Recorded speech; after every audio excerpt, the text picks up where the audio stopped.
Welcome to the fight game. He's Icewater. I'm Puma, and we got to start with the Devin Haney Ryan Garcia fight this past Saturday. I made a prediction. I was wrong. I thought it would be a 12 round decision, or he would stop him in the 10th round. I'm speaking of Devin Haney, but he said some things, and I saw in the first round when he got rocked. I'm like, I was going to put a few dollars on it, man. I was seriously going to put a few dollars on it, but at the last minute, I'm like, I text you, I'm like, I don't know if some shenanigans is gonna happen tonight. I don't feel good about this, and so I kept my money in my pocket, and thank God I did. I should have put it a little bit on Garcia because he put money on himself, 2 million, and came out with 12. So he bet on himself and won. And so they're saying that he's going to get probably 30 million from this fight. He surprised me. His defense is not to me a defense. I remember you and I talked about it yesterday about how it's illegal. He's kind of giving the fighter his back, and he's been doing this for the last two fights. I'm not sure if he can keep getting away with it. It's not a Philly shell. He's kind of calling it a Philly shell. It's not a Philly shell. And people were criticizing the ref, who I know you know very well, saying that he was trying to help Haney win the fight or give him time to recover. He was letting Haney hit the guy in the back, and it's like, what can he do? I mean, he keep turning his back, and he's leaving that spot open. So it was a pleasant surprise. I wouldn't say pleasant surprise, but for boxing, it's like don't always want to kind of see what you see. You want some surprises, and now it makes this division a little bit more exciting to watch because you're trying to figure out what's going to go on after this because nobody expected this outcome.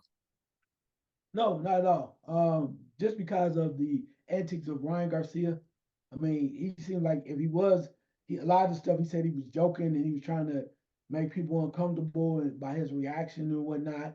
But it was hard not to believe that he was going through, not wasn't going, that he might be going through some type of mental breakdown or something, right? It was, I mean, and granted, that might have been the case why what he's trying to do is just sound crazy, but when he got into the ring, he was totally different, right? And you gotta give it to him, even though he's bizarre, and I think he was this close from blowing the fight. And kudos to Derek James, right? They don't really talk about that, but when he was wilding out and talking about Garcia, and he's winning the fight, and bouncing around talking to the crowd at the last right before the last round, and he sat down, and you could see Derek James just whispering in his ear like, down, calm down, and be take this serious. And you could hear Ryan Garcia go, okay, okay, okay. He's like, don't blow this, quit being stupid. It's one thing to be enjoy yourself and dance and everything, but secure the win. And that's what he was trying to tell him. But looking from that standpoint, though, the one thing I think that we lost sight of, and people like, oh, it don't really matter. I think it does. And Devin Haney's dad finally came out and said this in another situation where he was like, yo, we fought him 6 times. This was number 7. And you can say what you want to in the amateur or whatever. Amateur were a long time ago, but you're still battling with that guy. He knows what you can do. And you can say Devin Haney had evolved and had done some great things, which he had, went over, got some belts, and became a undisputed champion. But the one thing that they failed to talk about is that even though Devin Haney knew and often said that Ryan Garcia only had one punch, as a one punch, they got him. You knew it was coming. You've been in a ring with him, and he did enough. But I think it also shows you too, from the standpoint of the defense of Devin Haney, is, I wouldn't say suspect, but it's not as strong as we may thought. And the point of it is trying to come back and throw some major shots. We didn't see a lot of that. I think we saw early signs of that when I mentioned before in the Lomachenko fight. Everybody just kind of chumped that off like, oh, no, okay.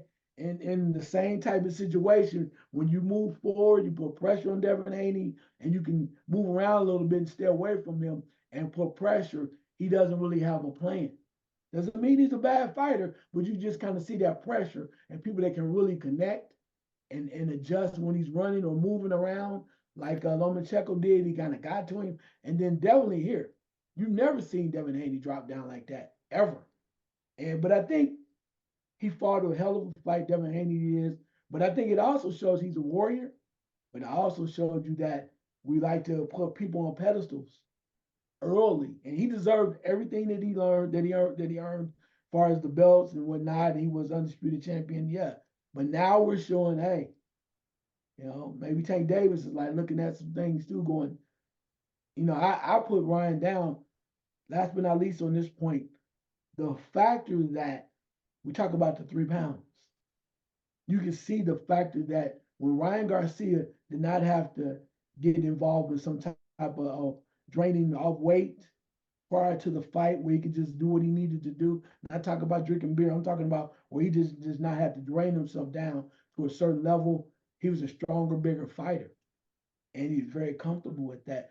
I want to see, as we talk about this down the line, what's next for Devin Haney. I know he's still the champion and whatnot. I don't know they're talking about running it back, but you have to think too that certain people are looking around now like he seemed a little vulnerable to me.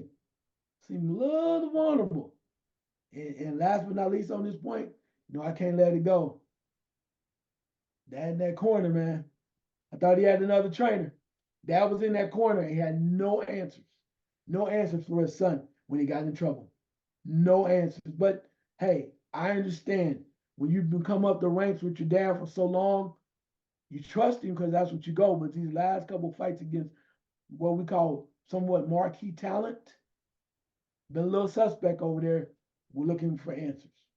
Yeah, that's one of the things I wrote down is what this exposed in the Lomachenko fight is that Haney doesn't have that power that he needs to go up in the ranks. I didn't see it because he was hitting. He looked like he was trying to hit Ryan Garcia with some good shots, but they just weren't affecting him. He did catch him one time where he rocked him a little bit, staggered him a little bit, but he lacks that punching power. And Dad had no answers. He had no answers. There were no adjustments made to defensively.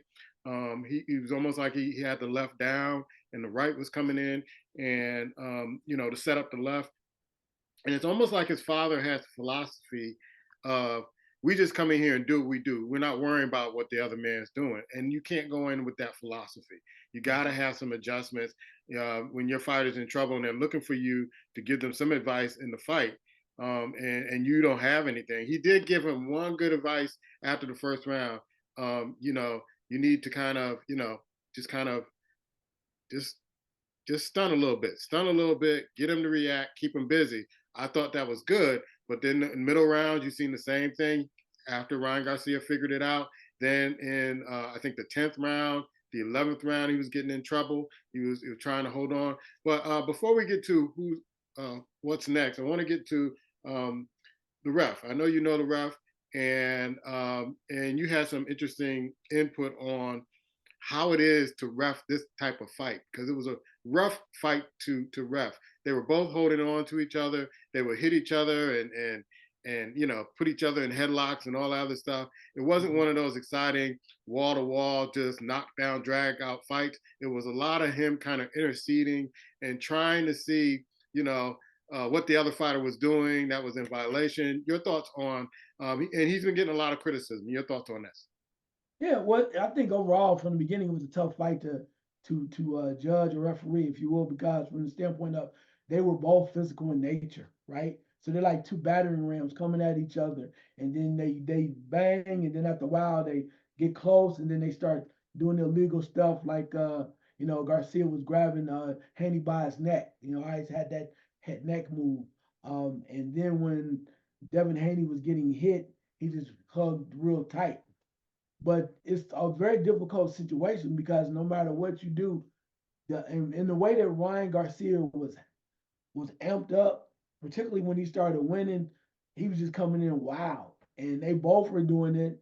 And there's a like for instance, there's a lot of things that could have been considered suspect, but a referee when you have, I mean, the only person I really probably seen that could really handle something like that and may rest in peace is Mills Lane. Yeah. Mills Lane, when you think about Tyson and Holyfield and so many other things, he's a tough guy. He just comes in and He's like, look, I'm not having that. He was even cussing. I'm not having you motherfuckers with this BS. He would do whatever he had to do because you're gonna respect me and respect my space. But that I think overall this fight was tough to judge. It'll be interesting to see if they do have a rematch, who else they will bring in. But you just one of the things is they might have said that Harvey Dock was in the middle of it too much.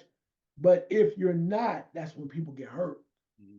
Okay? If you just let them go wild and nobody calls anything and it gets ugly, you would not have seen the type of fight, at least was halfway decent from a physical standpoint of the actual sweet science, if he didn't try to control it. And granted, yeah, I can see where you can say Devin Haney perhaps deserved a point for holding on because he's holding on for dear life because he didn't want to get knocked out.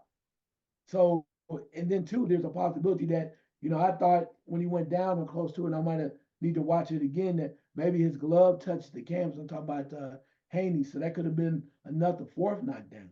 But in all of the chaos and all of the stuff there too, it was a hard fight, in my opinion, to referee. But hey, somebody got to take the brunt of it. One thing he did not do is um, Harvey Dock did not stop it early, which a lot of people talk about. He could have possibly stopped it early for people being in trouble, and he did not really become a major factor in it because it went all 12. It went all 12 and he was doing his best. So I don't know. Like I said, I do know him. He's a good dude. And I'm just talking about from a professional standpoint. You got to really take that in consideration. It was a tough fight because it was very physical. And he's trying to make it easier for both of them to compete. And that's the thing. You're trying to make sure the referee, when it's the type of fight, you want to be the type of referee that is not, you don't even notice the referee. But again, when you got two batting rams coming in at each other, being very physical, pushing off each other, doing some illegal things, you have to intercede. Yeah. You have to. Otherwise, it's wrestling or wrestling, whatever you guys want to call it. That's what it is, and that's not what the sweet science is. Yeah, I felt a couple of those that they want to count as knockdowns were kind of push downs. And so Mm-hmm. I felt like, okay, yeah, I could be objective about it. That wasn't really a knockdown. Yeah, he was out on his feet, but it was like he was being pushed down or led down to the ground. And you can't really count that as a knockdown. Okay, what's next for Garcia and then Haney? What's next for these guys? Oh wow, I'm sure Haney wants the rematch, right? He wants the rematch because he wants to redeem himself since he did lose his title. But I don't know. I think the only thing is about Garcia is, and it's very smart from the standpoint that they do this. Garcia said, "Look, yeah, I'll fight you, but I'm gonna fight you at 147 or 45. I'm gonna meet you at the catchweight. I'm not getting closer to 140 anymore." Okay, and he said, "I can't make 140 anymore." So that's why I was 143. So it's like Devin Haney, if you want to rematch, come up to 147. And he has the right to do that because apparently he thinks he can make 47 easy. Talk about Ryan Garcia.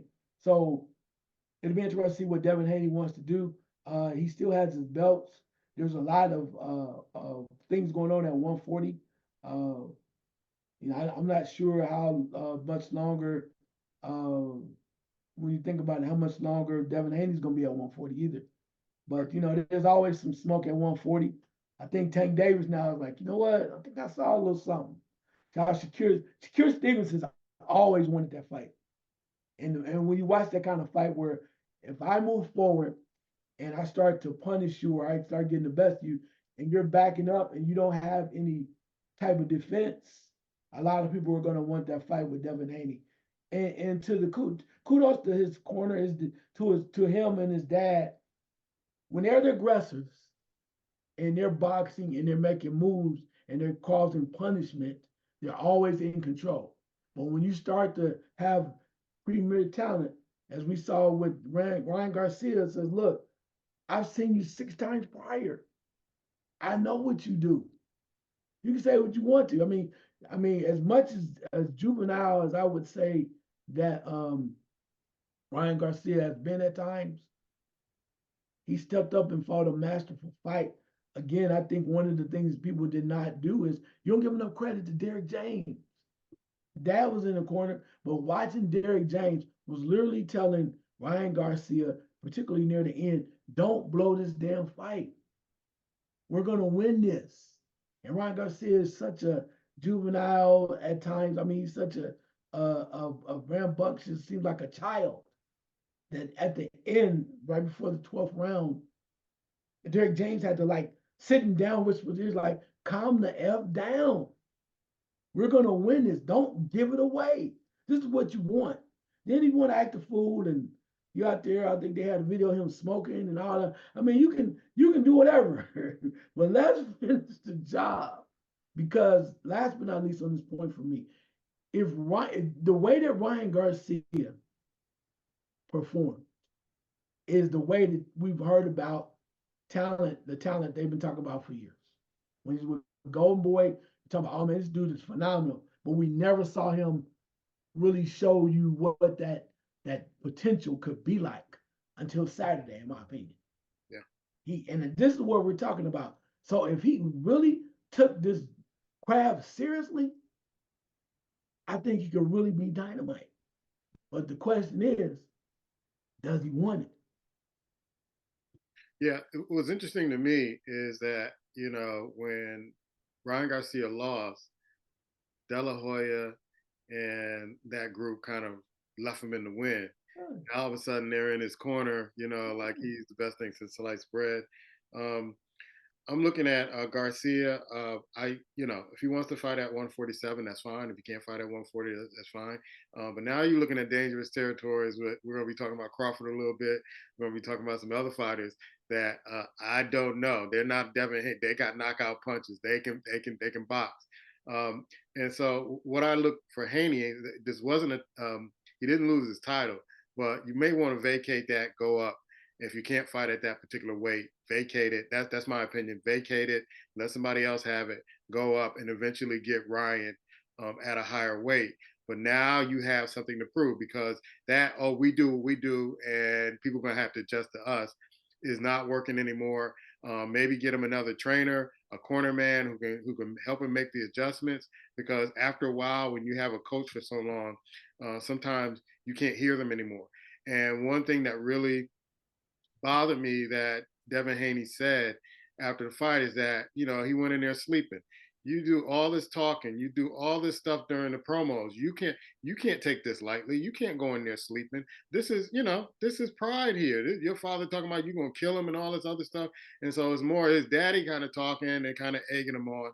And so you need somebody else that could keep him focused, not allowing him to sleep in the ring and get caught. He said we trained for it, but I kept getting caught with it. That tells me a lot. That you really were prepared for this fight. You were taking this fight lightly. It was the Ryan Garcia pulling the page out of Muhammad Ali against Sonny Liston in the first fight, acting crazy and all this other stuff, and just really kind of took you out your game and had you in there wondering. And while you were wondering, you were getting your ass beat. So um, I wouldn't even go for the rematch right now. You fought 7 times. He got the best of you this time. Go out there and fight the Tank Davises and fight the Shakur Stevensons and fight these guys to get your rep back and vacate, whatever you got to vacate, because after the beating you took last week, you shouldn't be holding any kind of crown, any kind of belt at that particular time, because everybody's going to say, yeah, he's a paper champion. There are two people. They're saying there are two people who beat you. One didn't get credit for it, and one kind of made it, very clear that he was better than you that night. And I'll give you the last word on that. Yeah, no, I think that I see where you're going with that. I think if he really wants to, I mean, Tank Davis and Shakur would still be a tough fight because they probably want him to come down a little bit more in weight. I mean, I'm not sure. Tank Davis is saying, dude is just huge. He said, look, I'm not comfortable at 140, but I would if I had to. But I think if Devin Haney, depends on what he wants to do, if he really wants to get back into good graces and say that prove that he's really tough, I think there's one fight that does that for him. But the question is, does he want that fight? And it's not at 147, not like that. You know who that fight is? What fight? Versus Teofimo Lopez at Yeah, 140. that would be a good. That would be a good. Yeah, I think Yeah. that would be a dynamite fight. And if he can win that fight, he's back in the mix. It shows you who he is and what's going on. Yeah, Teofimo Lopez will be a dynamite fight. But the question is, what does dad want to do? What do they want to do now? Because Ryan Garcia, like you said, is probably going to move up to 147. The other thing too is, as you look at that too, maybe Ryan Garcia at 147 if he's feeling froggy. The other thing too, he said something was bizarre to me. I thought it was funny, but Ryan Garcia talking about going to 154 and fighting one Fundora. That would be, man. You talk about madness. Fighting Fundora. I think he would do it because he wants the circus, right? He wants the circus Yeah, atmosphere.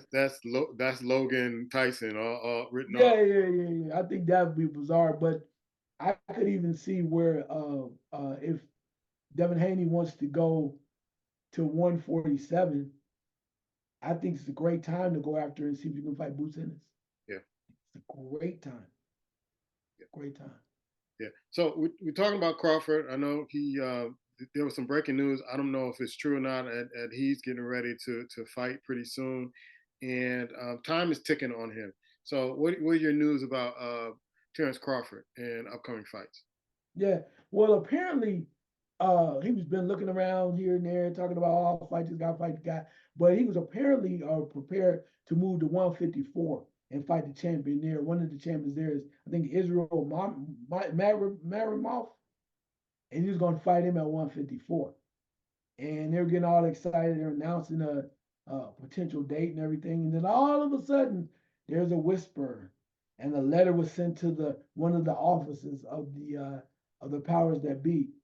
And a gentleman by the name of Jamel Charlo said, "Hold on, wait a minute. I am, I got a belt. I'm a not, I'm kind of a champion in recess, and I think I deserve a shot at that title." So with that being said, more likely that it's true. So Jamel Charlo is now saying he wants to fight the gentleman, Israel, wants to fight him and get a chance at that. And maybe that brings him back out, which now pushes Terrence Crawford back over somewhere else. So now Terrence Crawford, where do you go? You run over here 154. You say you don't really want to do 147. You would, but maybe, just maybe, because he's all about the belts, he's saying maybe um, Terrence Crawford looks to go 147 and fight Boots Ennis. I Yeah, think that's the best deal for him, right at this particular point. Yeah, uh, get active, get back in the ring. You got it. You're wasting time. You're wasting time. You're getting older. Get back in the ring. I think that I want to see that fight.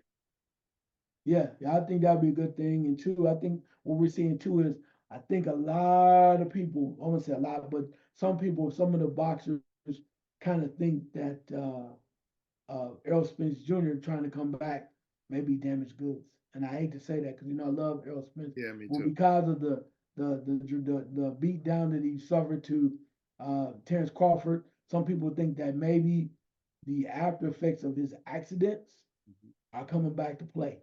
Yeah, And the fact that maybe they were always there, we just didn't see him. He's able to kind of stave off anything, but they may be playing a part. We heard some rumors there, which is why a lot of people still want to have a shot at him now. And then again, there's always Tim Zoo hanging around, bro.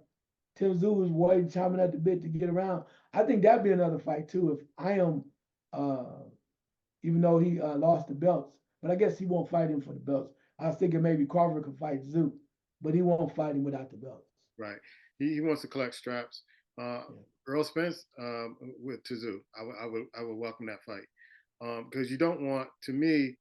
It's hard for me to say, retire now because, you had the, accident and all that. And then Crawford can always say, yeah, I put him in retirement, you know. So you yeah, probably want one good fight, win that fight and then say, you know what, this is a little bit too hard. I can't keep doing this, and then walk away after that. But I would welcome that if he still wants to fight. But you could see it in that Crawford fight that it just wasn't the same dude, and you just didn't know what was going on. I mean, I've never seen Spence like that. So you have to, when it's out of character like that, you got to think that something's not right. Any other boxing news? yeah. I was going to ask you, have you heard about this? I don't know if it was fake news or whatever, but did you see there's a potential of your Wilder versus your buddy Zane? Yeah, I saw that. I saw that before he fought, Parker. Hmm. and then they pulled back on it because it was supposed to be under the undercard of the last Joshua fight, and then and he got pulled, or he pulled himself out at the last minute. It just seems like Wilder is trying to search for that hunger again, that he doesn't have that hunger. And I've seen a few articles saying, he's trying to get that hunger back for boxing. He just looked like a calmer, gentler guy after he lost that fight against Parker. And I'm not used to seeing Deontay Wilder like that. And it just seemed like, I'll never say that the guy took his heart, but it's like he doesn't have that hunger that he had before, the Tyson Fury fights. It's like it took all that hunger away from him. It took that fire away from him. And he has to find a way to get that back if he wants to fight Zhang. He has to. Because, I mean, I can't see them going toe to toe and Deontay Wilder standing toe to toe with Zhang. Zhang he's a rough customer.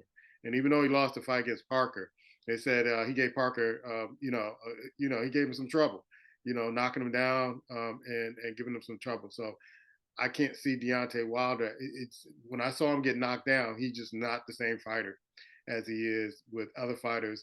I think about the fight, one of my favorite fights to watch, and I still go back and watch Ronnie Lau and George Foreman, and that those were two heavyweights that they just threw caution to the wind, and like whoever's standing wins the fight at the end. They were knocking each other down, going back and forth. I can't see Deontay Wilder doing that with any fighter. If he goes down, it's like it just knocks his whole world out of sync, and he can't win those fights. Yeah, no, I mean I get that. I think this is what type of fight that if DeAndre Wilder does take it on versus Zing, that if it doesn't work the way he wants to, and he doesn't have the eye of the tiger or that that feeling that killer instinct, I think he will walk away. Um, I think he even admitted that he's really enjoyed the time with his family, and he don't have to think about boxing anymore. He has enough money and have to, but sometimes I think that particularly with the Saudis, they made you start to make you an offer you can't refuse. You got to at least think you can try it one more time.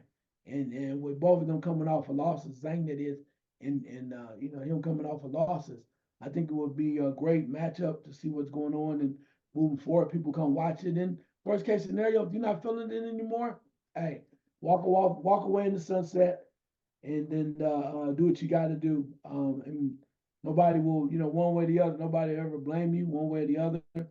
But also too, we're getting closer. The little man, Usyk versus Fury. The little man. I know which way Don's going. We might have to I got my do a money down parlay or on something. Houston. I got my money down on you. I gotta get my money down on the little man. So I ain't swayed away from that at all.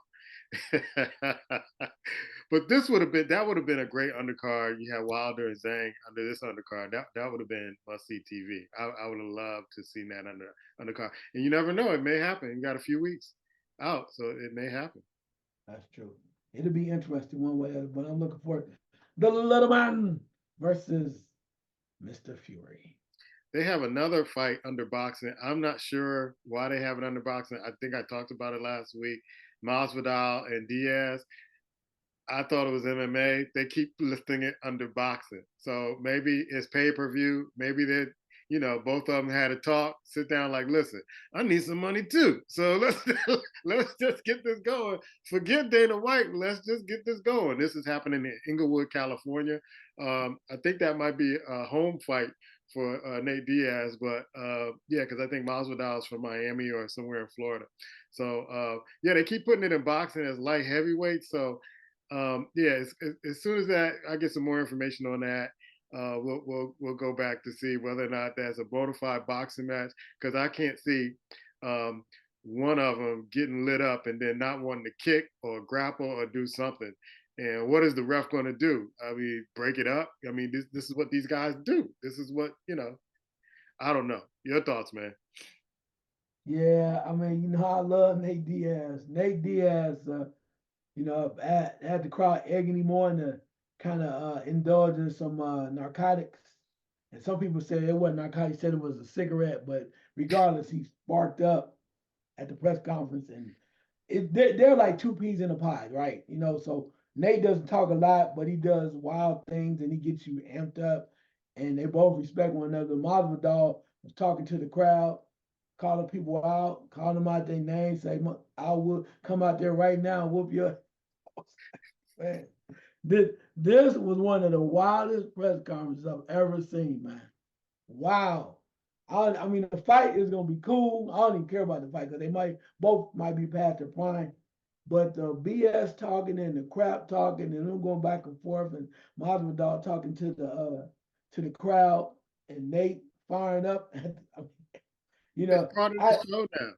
yeah, but here's the thing. This something was really bizarre to me. Watch, I think it was they've been traveling around. This was like the second stop, right? Because in New York, I think it was something like that. And things got so wild that the guy, the announcer, the MC, tried to be part of the show, and they were talking about it, and he started cussing while he was talking. I was like, "It's the neighborhood." He was like, "Yeah, this motherfucker." I was like, oh, he, not the announcer getting gangster." And my buddy was like, "What are you talking about?" I said, "Dude, did you hear what that dude just said? Where's the professionalism? You must have said these motherfuckers fire one up, dog." that's I'm just saying, I was part blown of the away. show. I mean, when I try not to look at the press conference and stuff like that because it's like, okay, they're trying to sell a fight. I know what they're doing. So I don't get with who talked the best trash talk because sometimes you get caught up with that and thinking, okay, this guy said this, so he must be meaning he gonna win. No, I want to see the fight. I want to see the press conference. I want to see the shoves on, the Empire State Building. I want to see none of that. I just want to see you get in the ring and handle business. So I realize it's part of the show, but that's why I say boxing has turned into the WWE in some No, respect no, no, because no, it's don't all do that. trash talking No, before the fight. no, no, no. There you go again. We just got clear of that. Here you go again with that madness. I told you. No. uh, When what got me is when Nate Diaz fired up and sparked up. That's entertainment. I keep trying to tell you that. Do not do that. It's entertainment. They're not boxers. yeah. Not boxers. Neither is Billy Paul or Jeff Paul or whoever. Paul Masson, whoever. I mean, nah, bro, nah. I'm Billy Paul. just saying, bro. Nah, man. All Don't do that, bro. right. He's Icewater, I'm Puma, and this is the Fight Game.